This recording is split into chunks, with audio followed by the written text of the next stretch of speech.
voltamos com Manhã da Piedade.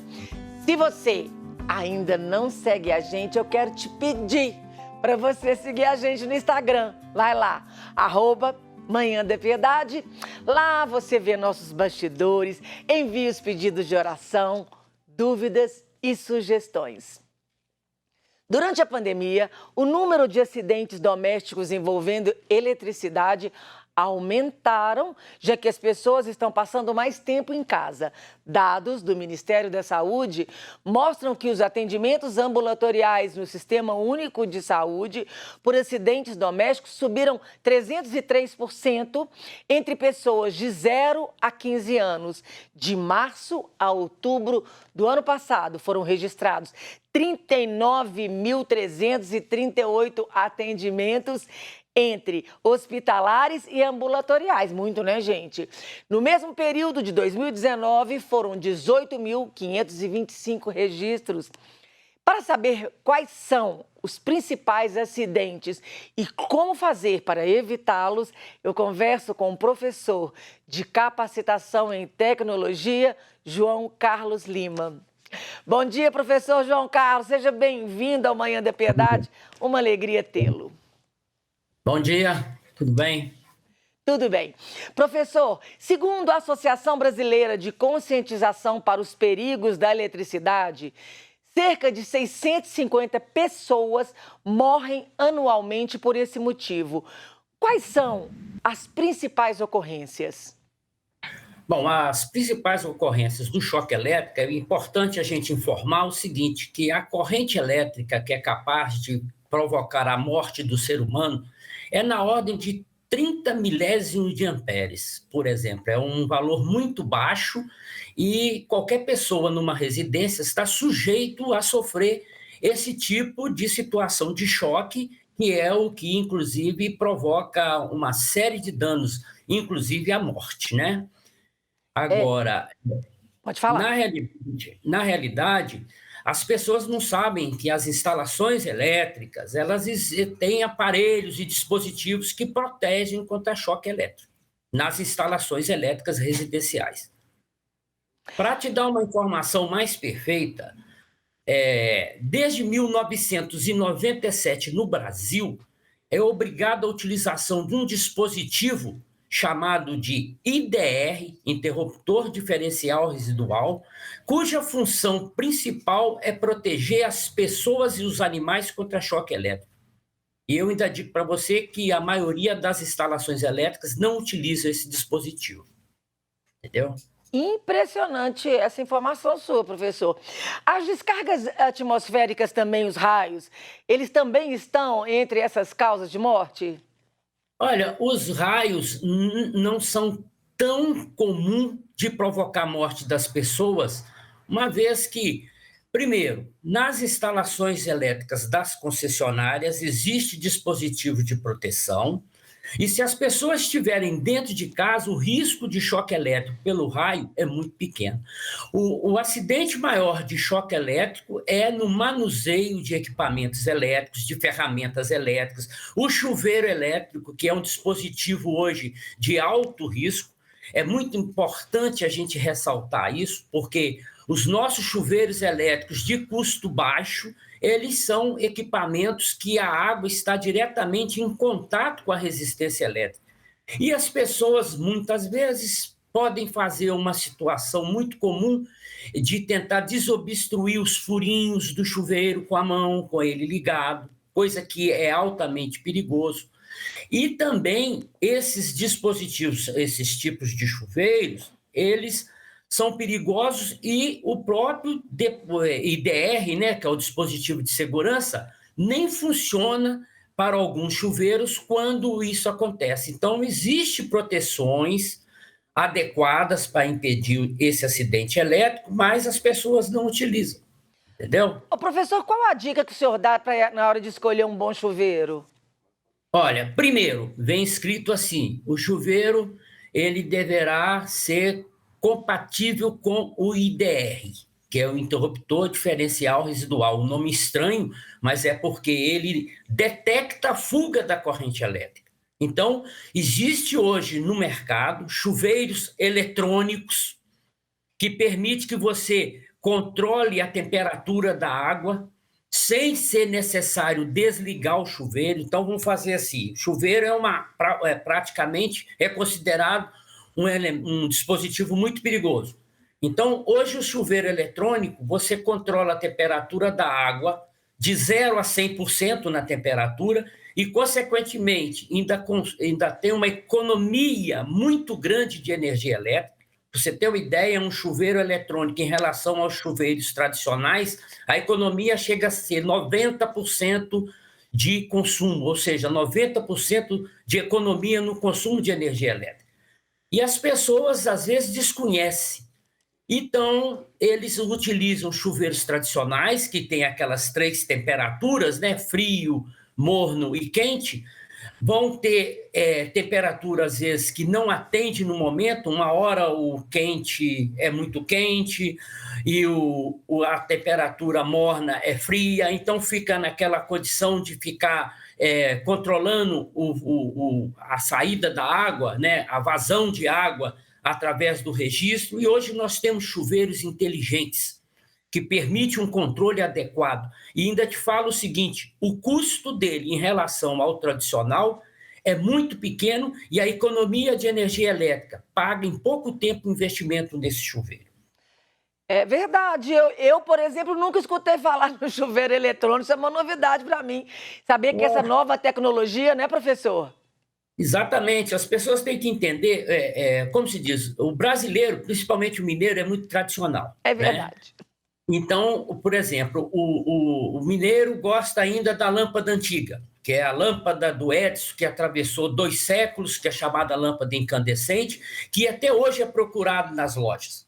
Na realidade, se ele utilizar a iluminação a LED, a economia de energia dele passa a ser um valor tão grande que em pouco tempo ele paga o investimento nas lâmpadas. Porque, só para você ter uma ideia, uma lâmpada antiga, que ainda é procurado na loja, ela tem a durabilidade no funcionamento de 4, 5, 6 horas por dia, ela dura 2 meses. Uma lâmpada de LED com consumo super baixo, além de ter uma garantia de 5 anos, traz uma economia de 97% em relação à outra. Outra coisa, não aquece um ambiente, a iluminação é perfeita e até hoje as pessoas são, como eu digo, o mineiro é tradicional, ele gosta das coisas, não, eu sempre comprei, meu pai comprou, meu avô comprou, então eu vou comprar também. Então, foi tirado de linha, né, as lojas são proibidas a venda das lâmpadas antigas, mas ainda existem locais que têm o comércio dessa lâmpada infringindo a lei, vamos dizer assim. Mas é através do tradicionalismo do mineiro que tem essa situação.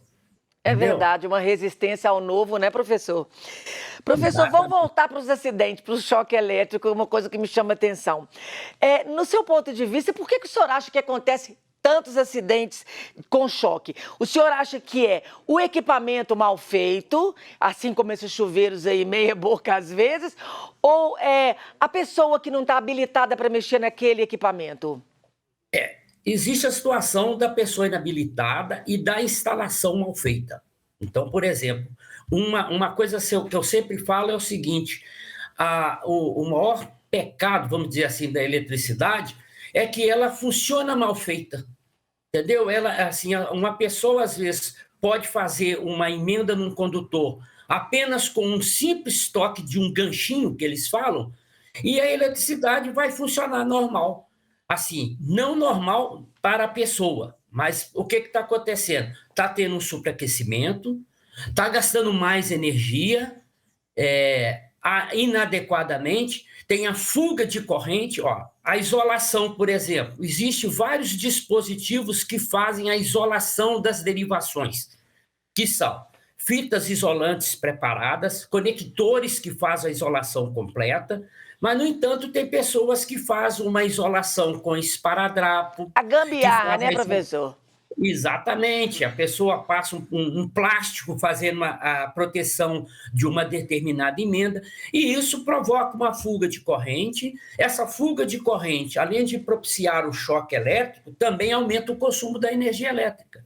Então, muitas vezes as pessoas reclamam, lá em casa eu gasto muita energia elétrica, está tudo desligado e eu estou pagando, mas por quê? Existem fugas, existem condições inadequadas que provocam essas fugas de corrente durante 24 horas. É importante ressaltar o seguinte, a eletricidade, o consumo de energia elétrica é dado em quilowatt-hora. Então, se você reduz o tempo de uso dos aparelhos eletroeletrônicos, você reduz o consumo. E o que a gente vê por aí? Chuveiros ligados durante muito tempo, secadores de cabelo funcionando sem a pessoa estar utilizando ele está rodando, televisão ligada sem ninguém estar assistindo. Isso tudo está aumentando o consumo de energia elétrica.